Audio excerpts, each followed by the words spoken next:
తాకట్లో ఉన్న మీ బంగారాన్ని విడిపించి ఆ రోజు ఆన్లైన్ రేటుకి కొంటాం. Sharma gold company. నమస్కారం అండి, సుమన్ టీవీకి స్వాగతం. నేను గీతాంజలి. ప్రస్తుతం మనతో పాటు ఉన్నారు వైదిక ఆస్ట్రాలజర్ గోనుగుంట్ల సురేష్ బాబు గురువు గారు. వారితో మాట్లాడి ఈ మార్చి 10 నుంచి గురు అనుగ్రహం అనేది ఒక 3 నెలల పాటు ద్వాదశ రాశుల వారిపైన ఏ విధంగా ఉండబోతుందో గురువు గారి మాటలో విని తెలుసుకుందాం. గురుగారు నమస్కారం అండి. గీతాంజలి గారు నమస్కారం అండి. చాలా సంతోషం మీతో మాట్లాడడం. చాన్నాళ్ళు అయిపోయింది, ఎప్పటి నుంచో అనుకున్న సమయం రావాలి దేనికైనా. అంతేనండి. గురుగారు, మరి గురువు వక్రగతి నుంచి మళ్ళీ యథాస్థానానికి వస్తున్నారు మార్చి 10వ తారీఖు నుంచి అని విన్నాము. మరి ఈ సందర్భంగా ద్వాదశ రాశుల వారికి గురువు ఎలాంటి అనుగ్రహాన్ని అందిస్తారు? ఎందుకంటే గురువు అనగానే ఎప్పుడు అనుగ్రహించే గ్రహం అని చెబుతూ ఉంటారు కాబట్టి, మరి ఆ బృహస్పతి గురువు ఎలాంటి అనుగ్రహం అందిస్తున్నారు, ఏ ఏ రాశుల వారికి ఎలా ఉండబోతుందో తెలియజేస్తారా? ఓం గం గణపతియే నమః. స్వర్ణలక్ష్మి నమస్తే అస్తు. పరబ్రహ్మ స్వరూపిణి రాజ్యం దేహి ధనం దేహి సర్వకామాంచ దేహి మే. స్వర్ణలక్ష్మి అమ్మవారు ప్రతి ఒక్కళ్ళకి పరమానందంగా ఉండే ఒక బ్రహ్మ జ్ఞానాన్ని ఇవ్వాలి. ప్రతి ఒక్కళ్ళు తమ కళ్ళతో హోలిస్టిక్గా ప్రతిదాన్ని చూడగల ఒక సామర్థ్యం మనకి ఇవ్వాలి. అలా ఇచ్చే ఒక శక్తి స్వర్ణలక్ష్మి అమ్మవారికి ఉంటుంది. ప్రతి ఒక్కళ్ళకి రాజ్యం దేహి వాళ్ళకి ప్రతి ఒక్కళ్ళకి రాజ్యం దేహి అంటే ఏంటి, వాళ్ళకి అథారిటీ, పవర్, స్టేటస్ సింబల్ ఉండాలి. ధనం దేహి, విపరీతంగా ధనం ఉండాలి. సర్వకామాంచ సిద్ధి, ప్రతి ఒక్కళ్ళకి వాళ్ళ మనసులో ఎలాంటి కోరిక కోరుకున్నా ఇమ్మీడియట్గా తక్షణం నెరవేరాలి అని చెప్పేసి స్వర్ణలక్ష్మి అమ్మవారిని. మనకు వివేకం ఉండాలి. ఏ పని చేసినా కానీ రాంగ్ డెసిషన్స్ మనం ఏది చేసుకున్నా కానీ 10 ఏళ్ల తర్వాత 15 తర్వాత అయ్యో ఆ భూమి కొన్నాను రాంగ్ డెసిషన్ ఇప్పుడు రియలైజ్ అవుతూ ఉంటాం. అలా రాంగ్ డెసిషన్ చేసుకోకుండా ఇంటెలిజెన్స్, బుద్ధి మనకు ఉండాలి. కాబట్టి గణపతి మనకు అది ఇవ్వాలి. ఈ 2 ఉంటే చాలు. వివేక వైరాగ్యం ఉంటే లైఫ్ అంతా హ్యాపీ అంట ఆది శంకరాచార్య చెప్తూ ఉంటారు. ఇందులో మీరు అడిగిన విధంగా గురువుని గురించి చాలా ఇంపార్టెంట్ అండి. గురువు బ్రహ్మ, గురువు విష్ణు అంటారు. అంటే మనకున్న ఎన్నో జన్మల కర్మల మొత్తాన్ని కరిగించి ప్యూరిఫై చేసి సన్మార్గంలో పెట్టే ఒకే ఒక్క శక్తి గురువుకు ఉంటుందండి. అందుకనే ఆయనకి బ్రహ్మ విష్ణువు కంటే కూడా ఇంకా పెద్ద అని చెప్తూ ఉంటారు అనమాట.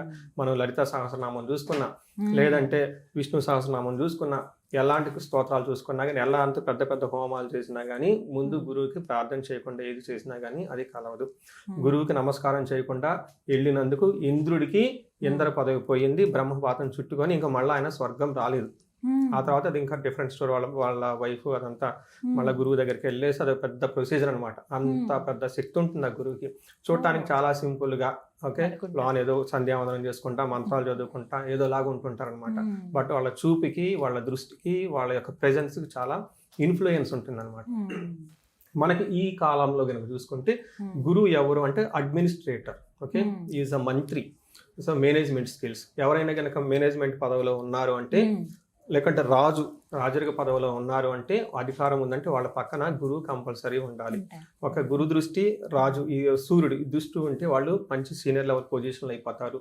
10 మందిని నాయకత్వ లక్షణాలు ఉంటాయి అని చెప్తూ ఉంటారు. ఎప్పుడైతే గురు దృష్టి లేదో, శని దృష్టి ఉందో, వాళ్ళు రాజరికం వచ్చినా కానీ దాన్ని కాపాడుకోలేక కోల్పోతారు అని చెప్పేసి చెప్తూ ఉంటుంది. కొంతమంది పొలిటీషియన్ వాళ్ళు నా దగ్గరికి వస్తుంటారు, ఏమంటే ఇప్పుడు నాకు పదవి వస్తుందా, ఉంటుందా, పోతుందా అని అడుగుతూ ఉంటారు అనమాట. ఈ కాంబినేషన్ మనం చూసేది. So Guru is the well protector అండి. సో మనకి గురువు ఏం చేస్తారు? ఫండమెంటల్ బేసిక్ క్వశ్చన్ చూసుకుంటే ఫస్ట్ ఆయన మనకి ధనాన్ని ఇస్తారండి. చాలా మందికి తెలియదు. మనకి గురువు ద్వారానే మనకి ధనం వస్తుంది. ఎవరైనా కనుక సరిగ్గా ధనం రావట్లేదు అనుకుంటే గురువుని ఇగ్నోర్ చేస్తున్నారు. అందుకని గురు సేవ చేసుకుంటే, శుశ్రూష చేసుకుంటే నిదానంగా ధనం వస్తుంది. తర్వాత సంతానం, తర్వాత జ్ఞానం, తర్వాత ఇలా అన్ని అనమాట. వేదిక నాలెడ్జ్, భక్తి, ఆధ్యాత్మికత, ధర్మచింతన ఇవన్నీ గురువు ద్వారా వస్తూ ఉంటాయి అనమాట. అందుకని ఈ గురువు సరిగా ఉంటే అన్ని సన్మార్గంలో ఉంటుంది. లక్ష్మీదేవి కూడా గురువుని ఫాలో అవుతూ ఉంటుంది అనమాట. ఎందుకంటే ధర్మాన్ని కాపాడతాడు కాబట్టి. ఏది ధర్మం ఏది అధర్మం అని మనకు ఎలా తెలుస్తుంది? ఎవరో ఒకరు చెప్పాలి కదా. ఆ సోర్స్ గురువు అనమాట. అందుకని చెప్పేసి లక్ష్మీదేవి వాళ్ళ అన్నగారు శుక్రాచార్యుడు కూడా గురువే ఆయన. అందుకని చెప్పేసి జ్ఞానము ఎక్కడ ఉంటుందో, ధర్మం ఎక్కడ ఉంటుందో లక్ష్మీదేవి వాళ్ళని ఫాలో అవుతుంటుంది అని చెప్తూ ఉంటారు. సో ఈ సందర్భంగా గురువు మొన్నటిదాకా రివర్స్ వెళ్ళిపోవటంతో దాని యొక్క ఇంపాక్ట్ 12 రాశులకి ఏంటి, ఇప్పుడు మరలా సన్మార్గంలో రుజు మార్గంలో రావడంతో వాళ్ళ యొక్క ఇంపాక్ట్ ఏంటి 12 రాశులకు చూద్దాం. తప్పకుండా. గురుగారు, ద్వాదశ రాశుల వారికి గురు ప్రభావం ఎలా ఉంటుంది? మార్చి 10 నుంచి ఆయన మళ్ళీ వెనక నుండి తిరిగి యథాస్థితికి తిరుగుతున్నాడు కాబట్టి ఆ ప్రభావాలు ఎలా ఉంటాయో చెబుతూ వస్తున్నారు. మరి ద్వాదశ రాశుల్లో చివరిదైనటువంటి మీనరాశి వారి పైన ప్రభావం ఎలా ఉంటుంది? పైగా వీళ్ళకి ఏలినాటి శని నడుస్తుంది, కష్టాలు ఉన్నాయి, కొంతమందికి బాగుందనే వాళ్ళు ఉన్నారు, కొంతమంది మేము భరించలేకపోతున్నామండి ఇంకెన్నాళ్ళు అనేవాళ్ళు ఉన్నారు. గురువు సాధారణంగా మంచి చేస్తాడు కాబట్టి ఏమైనా ఈ శని ప్రభావం కాస్త తగ్గుతుందా అని ఎదురు చూస్తున్నారు మీనరాశి వారు. మరి ఎలా ఉండబోతోంది? గీతాంజలి గారు, మీకు సిన్సియర్ అప్రిషియేషన్ అని చెప్పుకోవాలి. ఎందుకంటే ఈ రాశి గురించి డైరెక్ట్గా క్వశ్చన్ వేసి ఊడుకోకుండా ఎలాంటి పరిస్థితుల్లో ఉన్నారు అని ఆల్రెడీ కొంత మీరు అవగాహనతో చెప్పడం చాలా చాలా బాగుంటుంది. ఒక మెచ్యూరిటీ లెవెల్ డిస్కషన్ వెళ్తూ ఉంటుంది అనమాట. అలా క్వశ్చన్స్ అడుగుతూ ఉంటే మాకు కూడా ఆనందంగా ఉంటుంది. చాలా మందికి ఒక నానుడి ఏంటంటేనండి, ఈ గ్రహం ఈ రాశి వాళ్ళకి మంచి చేస్తాడు, ఈ గ్రహం వాళ్ళు చెడు చేస్తూ ఉంటారు, ఒక పార్షియాలిటీ ఉంటుంది అన్నట్లు అనుకుంటారండి. కానీ అలా ఇక్కడ ఉండదండి. శాస్త్రంలో ఏమీ ఉండదు. వాళ్ళ రోల్ వాళ్ళు చేసుకుంటూ వెళ్ళిపోతూ ఉంటారు. చాలా మంది ఇప్పుడు శని ఉన్నారు అనుకోండి, సింహరాశికి ఎక్కువ కష్టపెడుతూ ఉంటారు, మకర రాశి వాళ్ళకి అనుకూలంగా ఉంటారు. అలా జ్యోతిష శాస్త్రంలో ఎక్కడా లేదండి. ఒక్క తమిళ్ స్క్రిప్చర్స్ లో మాత్రం కొన్ని ప్లేసుల్లో రాశారు. అది కూడా ఏలినాటి శని గురించి. బట్ వాళ్ళు కూడాను ఒక మార్క్ లాగా పెట్టారు, ఇది రియల్ టైంలో చెక్ చేసుకోవాలి అని చెప్పేసి. అయితే మనకి ఏం చెప్తారంటేనండి, గ్రహాలు వాటి పని అవి చేసుకుంటూ వెళ్ళిపోతాయండి. మనకి శివుడి కూడాను మనకి ఏం చెప్తాడు, శని యొక్క ప్రభావం చేత కైలాసం వదిలిపెట్టేసి చెట్టు త్వరలో దాక్కున్నారని చెప్తూ ఉంటారు. మరి శివుడికి మరి వాళ్ళు ఎలా ఇన్ఫ్లుయెన్స్ చేశారు? రెండోది మన వినాయక చవితి, చంద్రుడి పైనుండి నవ్వటంతో పొట్ట పగిలిపోయి గణపతి పోతారని చెప్తారు. అంటే గ్రహాలు మరి వాళ్ళ నవ్వుకి వాళ్ళ యొక్క ప్రభావం అంత ఉంటుందండి. మనుషులు మనం ఎంత అండి, అందులో ఈ రాశి ఆ రాశి అనేది ఏమీ లేదండి. అలా ఏమీ లేదు, ఖచ్చితంగా అయితే జరుగుతూ ఉంటుంది. రెండోది మీన రాశి వాళ్ళ గురించి చెప్పుకుంటే 10 కాల్స్ వస్తే 2 కాల్స్ వీళ్ళ దగ్గర నుంచే వస్తాయి. చాలా టఫ్ అయిన ప్రాబ్లమ్స్ ఫేస్ చేసుకుంటూ వస్తూ ఉంటారు. ఈ ప్లాట్ఫామ్ మీద అవి చెప్పకూడదు, అలాంటి ప్రాబ్లమ్స్ లో ఎక్కువ మంది వస్తూ ఉంటారు అనమాట. కానీ వీళ్ళకి మనం హ్యాట్సప్ చెప్పాలి. ఈ రాశి వాళ్ళకు ఉన్న ఒక బెస్ట్ క్వాలిటీ ఏ రాశి వాళ్ళకి లేనిది ఏంటంటే, ఈ రాశి వాళ్ళు ఎలాంటి రాశి వాళ్ళకైనా టక్కన కలిసిపోతారు. అబ్బో, మంచి క్వాలిటీ ఇది. కంపాటిబిలిటీ అంటే చూడండి, పర్ఫెక్ట్ కంపాటిబిలిటీ. ఇది వాటర్ అండి, ఇది జలతత్వ రాశి, ఫ్లో వెళ్ళిపోతూ ఉంటారు. ఆ బాహుబలి సినిమాలని ఎప్పుడు చెప్తూ ఉంటా, బాహుబలి ఫస్ట్ పార్ట్ లో టైటిల్స్ పడేటప్పుడు జీవనది మహానది ప్రాణనది అని ఒక సాంగ్ ఉంటుందండి. ఆ సాంగ్ విన్నప్పుడల్లా నాకు ఈ రాశి వాళ్ళే గుర్తొస్తారు.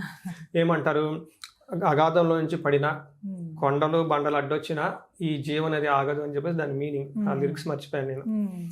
ఒకసారి పైనుంచి వాటర్ ఫాల్ కింద పడుతుంది, ఆగుతుందండి? ఆగదు.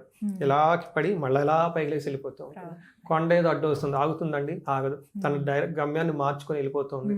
ఏమవుతుంది, రాళ్ళు పడిన ఉంటాయంట. ఆ రాళ్ళు ఏదో ఒక టయానికి ఆ ప్రవాహానికి స్మూత్గా అయిపోతాయి అంట. అలాంటి రాశి అది.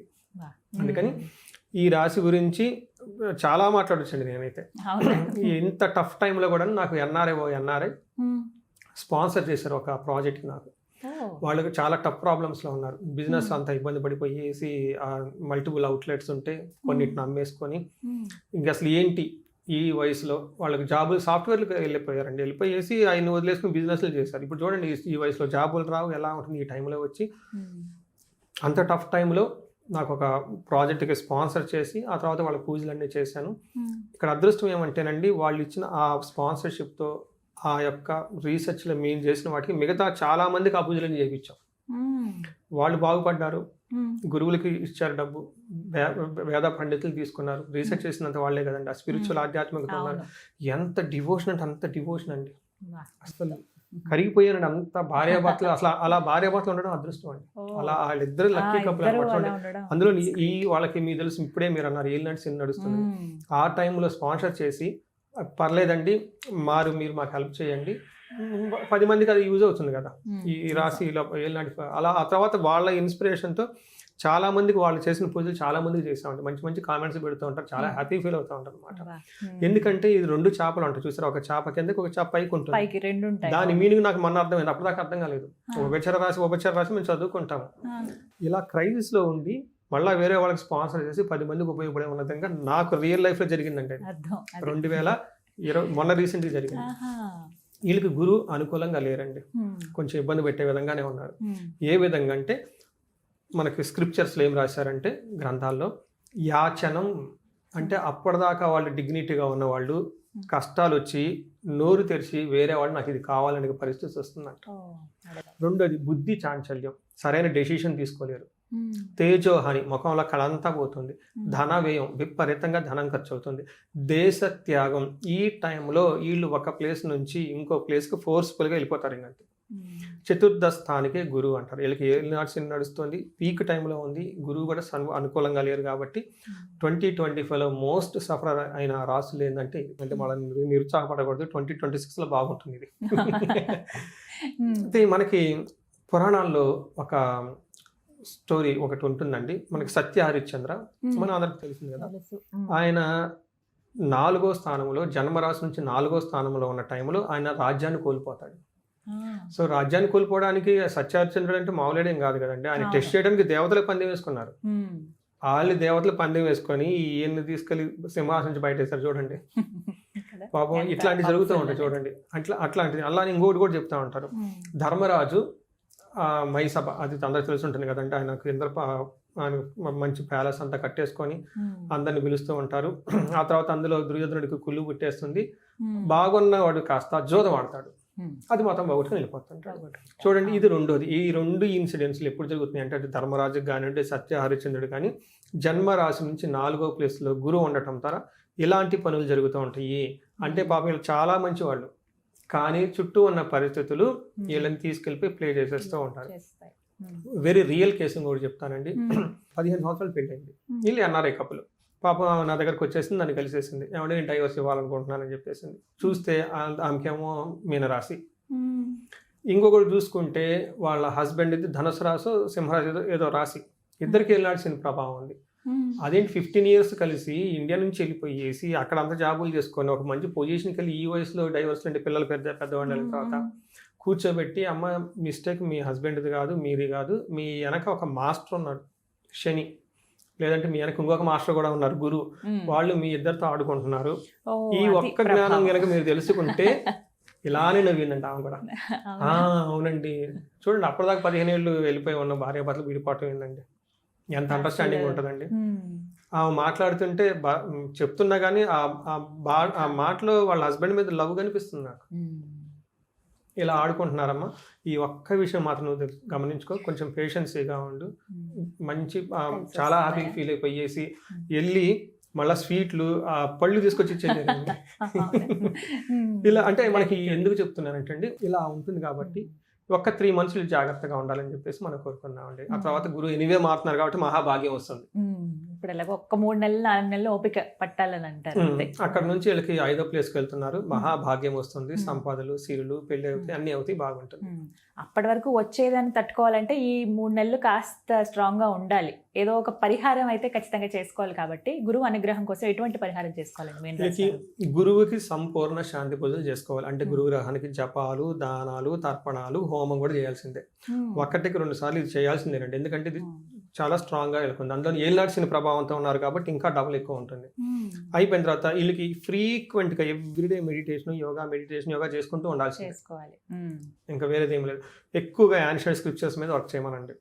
వర్క్ చేసుకుంటా అంటే పాతది ఏదైనా తీసుకొని మనకి భజగోవిందం ఉంటుంది, చాలా పవర్ఫుల్ రెమెడీ అండి. చాలా అసలు భజగోవిందం కనుక తీసుకొని వర్డ్ టు వర్డ్ ట్రాన్స్లేట్ చేసుకొని దాని కనుక చదువుతూ ఉంటే పునరపిశయనం, సూపర్ శ్లోకాలు ఉంటాయండి. అసలు ఇన్ని బుక్స్ చదవడం అవసరం లేదండి. భజగోవిందం ఒక్కటి మీనింగ్ తెలుసుకుంటే అసలు లైఫ్ ఎక్కడికి వెళ్ళిపోతుంది.